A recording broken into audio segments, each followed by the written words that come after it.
Assalamualaikum warahmatullahi wabarakatuh. Ananda sekalian, pada pertemuan kali ini, kita akan membahas tentang model pembelajaran kuantum. Model pembelajaran kuantum adalah pendekatan pembelajaran yang dirancang untuk menciptakan lingkungan belajar yang dinamis, menyenangkan, dan efektif. Metode ini menggabungkan berbagai teknik dan strategi yang mendukung proses belajar melalui keterlibatan fisik, emosi, dan mental siswa secara menyeluruh. Pengajaran kuantum bertujuan untuk memberdayakan peserta didik dengan cara yang relevan dengan pengalaman mereka, menggunakan pemahaman tentang cara belajar alami manusia. Model pembelajaran kuantum learning pertama kali dikenalkan oleh Georgi Lozanov, yaitu seorang ahli saraf, psikiater, psikolog dan pendidik berkebangsaan Bulgaria yang bereksperimen mengenai sugestologi atau sugestopedia. Menurut Lozanov, sugesti dapat mempengaruhi hasil situasi belajar. Beberapa teknik yang digunakan untuk memberikan sugesti positif antara lain yaitu mendudukkan murid secara nyaman, memasang musik latar di dalam kelas, meningkatkan partisipasi individu, dan menggunakan media pembelajaran untuk memberikan kesan besar sambil menonjolkan informasi. Adapun latar belakang pembelajaran kuantum adalah, berangkat dari pemahaman bahwa proses belajar bukan hanya melibatkan aspek kognitif, tetapi juga emosional dan fisik. Pembelajaran kuantum dikembangkan sebagai respons terhadap tantangan dalam pendidikan modern, yang seringkali kaku dan membosankan bagi siswa. Metode ini juga dipengaruhi oleh prinsip-prinsip pembelajaran otak, brain-based learning, dan teori kecerdasan majemuk, yang menekankan bahwa setiap siswa memiliki gaya belajar dan kecerdasan yang unik. Dasar teori pembelajaran kuantum ini adalah teori kecerdasan majemuk oleh Howard Gardner, yang mengakui bahwa siswa memiliki beragam jenis kecerdasan, verbal, logis, kinestetik, interpersonal. Neurosains dan pembelajaran berbasis otak. Pembelajaran kuantum memanfaatkan penelitian neurosains yang menunjukkan bahwa emosi positif dan pengalaman belajar yang bermakna dapat meningkatkan kemampuan siswa dalam menyerap dan mengingat informasi. Teori konstruktivis. Model ini mendukung ide bahwa siswa membangun pengetahuan mereka sendiri melalui interaksi aktif dengan materi, guru, dan sesama siswa. Berikut definisi dan pengertian model pembelajaran kuantum learning dari beberapa sumber buku. 1. Menurut De Porter dan Hernacki, 2011, quantum learning adalah kiat, petunjuk, strategi dan seluruh proses belajar yang dapat mempertajam pemahaman dan daya ingat, serta membuat belajar sebagai suatu proses yang menyenangkan dan bermanfaat. 2. Menurut Kosasi dan Sumarna, 2013, quantum learning adalah model pembelajaran yang menyenangkan serta menyertakan segala dinamika yang menunjang keberhasilan pembelajaran itu sendiri dan segala keterkaitan, perbedaan, interaksi, serta aspek-aspek yang dapat memaksimalkan momentum untuk belajar. 3. Menurut Hamdayana, 2014, quantum learning adalah model pembelajaran yang berupaya memadukan, mengintegrasikan, menyinergikan, mengelaborasikan, faktor potensi diri manusia selaku pembelajar dengan lingkungan, fisik dan mental, sebagai konteks pembelajaran. 4. Menurut Wena, 2013, quantum learning adalah cara baru yang memudahkan proses belajar, yang memadukan unsur seni dan pencapaian terarah untuk segala mata pelajaran dengan menggabungkan keistimewaan-keistimewaan belajar menuju bentuk perencanaan pengajaran yang akan melejitkan prestasi siswa. 5. Menurut Lasa dan Ernawati, 2013, quantum learning adalah suatu cara pandang baru yang memudahkan proses belajar siswa dengan pengubahan belajar yang meriah dengan segala nuansa yang ada di dalam dan di sekitar situasi lingkungan belajar melalui interaksi yang ada di sekitar kelas. Adapun beberapa karakteristik utama dari pembelajaran kuantum adalah 1. Fleksibilitas dan dinamika, yaitu mengintegrasikan berbagai gaya belajar dan metode yang menstimulasi fisik, mental, dan emosional siswa. 2. Keterlibatan aktif siswa. Pembelajaran kuantum menekankan pembelajaran yang partisipatif, di mana siswa aktif terlibat dalam proses pembelajaran. 3. Lingkungan belajar yang menyenangkan. Pembelajaran kuantum menciptakan suasana belajar yang santai namun fokus, yang menumbuhkan keinginan untuk belajar tanpa merasa tertekan. Dalam pembelajaran kuantum, menurut De Porter dan Hernacki, 2011, terdapat beberapa aspek yang harus ada di dalam model pembelajaran kuantum learning, antara lain yaitu sebagai berikut. A. Ambag. Ambag dapat diartikan sebagai motivasi yang didapat dari pemilihan secara mental antara manfaat dan akibat-akibat dari suatu keputusan. Sebelum pembelajaran berlangsung, siswa diberikan gambaran tentang manfaat dan hasil belajar bagi siswa dalam implementasinya dalam kehidupan sehari-hari maupun keuntungan di masa yang akan datang. B. Penataan lingkungan belajar. Cara menata perabotan, cahaya dan bantuan visual di dinding, dan papan iklan, semua merupakan kunci bagi siswa yang menerapkan quantum learning untuk menciptakan lingkungan dengan baik, akan menjadi sarana yang dilakukan dengan baik dan bernilai dalam membangun dan mempertahankan sikap positif. C. Musik. Musik juga dapat dipergunakan untuk membantu di dalam belajar siswa yang suka mendengarkan musik untuk mengombinasikan pendengaran dalam belajar. Para siswa mengungkapkan bahwa stimulus-stimulus dari alunan musik ini membuat puas, walaupun mereka tidak sungguh-sungguh mendengarkannya. Musik sangat penting dalam quantum learning, karena sebenarnya musik berhubungan dan mempengaruhi kondisi psikologis. D. Sikap positif terhadap kegagalan. Aset berharga dalam proses belajar menurut quantum learning adalah sikap positif.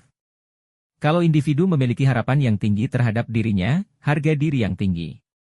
Cara setiap individu dalam memandang masalah adalah sebuah hal penting dalam pembelajaran. Biasanya kegagalan akan membuat individu merasa bodoh, sedih, dan berhenti dalam upaya pencapaian tujuan. Sebenarnya di balik sebuah kegagalan ada informasi-informasi yang dibutuhkan untuk mencapai keberhasilan.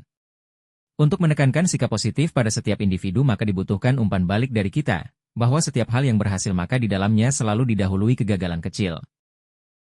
Dalam metode pembelajaran kuantum, terdapat prinsip utama pembelajaran ini dan berfokus pada beberapa prinsip, di antaranya, 1. Bersifat kontekstual, informasi yang diajarkan harus relevan dan bermakna bagi siswa. 2. Belajar dengan menyenangkan, pembelajaran yang menyenangkan menciptakan pengalaman yang lebih mendalam dan membekas di ingatan. 3. Berbasis hubungan, interaksi antara guru dan siswa sangat penting. Guru berperan sebagai fasilitator yang membimbing siswa. 4. Tumbuh dari pengalaman, siswa belajar lebih baik melalui pengalaman langsung dan konteks nyata. Menurut Sugianto, 2009, prinsip-prinsip dalam model pembelajaran quantum learning adalah sebagai berikut. 1. Memusatkan perhatian pada interaksi yang bermutu dan bermakna. Dalam proses pembelajaran dipandang sebagai penciptaan interaksi-interaksi bermutu dan bermakna yang dapat mengubah energi kemampuan pikiran dan bakat alamiah pembelajar menjadi cahaya yang bermanfaat bagi keberhasilan pembelajar. 2. Menekankan pada pemercepatan pembelajaran dengan taraf keberhasilan tinggi. Dalam prosesnya menyingkirkan hambatan dan halangan sehingga menimbulkan hal-hal seperti suasana yang menyenangkan, lingkungan yang nyaman, penataan tempat duduk yang rileks, dan lain-lain. 3. Menekankan kealamiahan dan kewajaran proses pembelajaran. Dengan kealamiahan dan kewajaran menimbulkan suasana nyaman, segar sehat, rileks, santai, dan menyenangkan serta tidak membosankan. 4. Menekankan kebermaknaan dan kebermutuan proses pembelajaran. Dengan kebermaknaan dan kebermutuan akan menghadirkan pengalaman yang dapat dimengerti dan berarti bagi pembelajar, terutama pengalaman perlu diakomodasi secara memadai. 5. Memiliki model pembelajaran yang memadukan konteks dan isi pembelajaran. Konteks pembelajaran meliputi suasana yang memberdayakan, landasan yang kukuh, lingkungan yang mendukung, dan rancangan yang dinamis. Sedangkan isi pembelajaran meliputi penyajian yang prima, pemfasilitasan yang fleksibel, keterampilan belajar untuk belajar dan keterampilan hidup. 6. Menanamkan nilai dan keyakinan yang positif dalam diri pembelajar. Ini mengandung arti bahwa suatu kesalahan tidak dianggapnya suatu kegagalan atau akhir dari segalanya. Dalam proses pembelajarannya dikembangkan nilai dan keyakinan bahwa hukuman dan hadiah tidak diperlukan karena setiap usaha harus diakui dan dihargai. 7. Mengutamakan keberagaman dan kebebasan sebagai kunci interaksi. Dalam prosesnya adanya pengakuan keragaman gaya belajar siswa dan pembelajar. Menurut The Porter, Reardon dan Nurin, 2000, terdapat 6 langkah utama dalam pelaksanaan model pembelajaran quantum learning yang dikenal dengan istilah tandur, yaitu T. Tumbuhkan. Tumbuhkan minat belajar siswa dengan memuaskan rasa ingin tahu siswa dalam bentuk apakah manfaatnya bagiku. Tumbuhkan suasana yang menyenangkan di hati siswa, dalam suasana relaks, tumbuhkan interaksi dengan siswa, masuklah ke alam pikiran mereka dan bawalah alam pikiran mereka ke alam pikiran Anda. Yakinlah siswa mengapa harus mempelajari ini dan itu. Belajar adalah suatu kebutuhan siswa, bukan suatu keharusan. A. Alami. Unsur alami akan mendorong hasrat alami otak untuk menjelajah. Ciptakan atau datangkan pengalaman umum yang dapat dimengerti semua siswa. Jangan sampai Anda menggunakan istilah yang asing dan sulit untuk dimengerti, karena ini akan membuat siswa merasa bosan dalam belajar. Namai. Setelah siswa melalui pengamatan belajar pada kompetensi dasar tertentu, mereka kita ajak untuk menulis di kertas, menamai apa saja yang telah mereka peroleh. Apakah itu informasi, rumus, pemikiran, tempat, dan sebagainya. D. Demonstrasikan.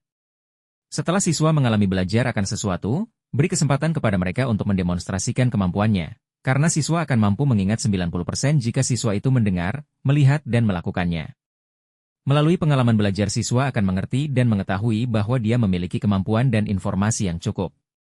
Ulangi. Rekatkan keseluruhan materi pelajaran, tunjukkan kepada para siswa tentang cara-cara mengulangi materi dan menegaskan, "Jika aku tahu bahwa aku memang tahu ini." Pengulangan sebaiknya dilakukan dengan konsep multi kecerdasan yang dimiliki oleh siswa. Misalkan jika tadi dicontohkan dengan belajar bersepeda dan kemudian jatuh, maka setelah Anda bisa menyeimbangkan diri maka Anda akan mampu menggunakannya. Rayakan. Perayaan adalah ekspresi dari kelompok seseorang yang telah berhasil mengerjakan suatu tugas atau kewajiban dengan baik. Maka sudah selayaknya jika siswa sudah mengerjakan tugas dan kewajibannya dengan baik untuk dirayakan dengan bertepuk tangan. Teknik pembelajaran kuantum. Adapun teknik yang umum dalam pembelajaran kuantum meliputi A. Mind mapping, yaitu dengan cara membuat peta pikiran untuk merangkum ide-ide utama. B. Storytelling, dengan menggunakan cerita untuk mempermudah siswa dalam memahami materi. C. Simulasi dan role play, dengan cara melibatkan siswa dalam peran atau simulasi untuk memperkuat pemahaman konsep. E. Diskusi kelompok dan berbagi pasangan, yaitu menggunakan diskusi untuk mendorong kerjasama dan berbagi ide. F. Musik dan gerakan, menggunakan musik atau aktivitas fisik dengan tujuan meningkatkan suasana hati dan konsentrasi. Dengan demikian, dapat disimpulkan bahwa model pembelajaran kuantum dengan berbagai tekniknya, berupaya membangun pengalaman belajar yang efektif, relevan, dan menyenangkan bagi siswa. Kelebihan atau keunggulan model pembelajaran quantum learning adalah 1. Dapat membimbing siswa ke arah berpikir yang sama dalam satu saluran pikiran yang sama. 2. Proses pembelajaran menjadi lebih nyaman dan menyenangkan. 3. Siswa didorong untuk aktif mengamati, menyesuaikan antara teori dengan kenyataan dan dapat mencoba melakukannya sendiri. 3. Pelajaran yang diberikan oleh guru mudah diterima atau dimengerti oleh siswa.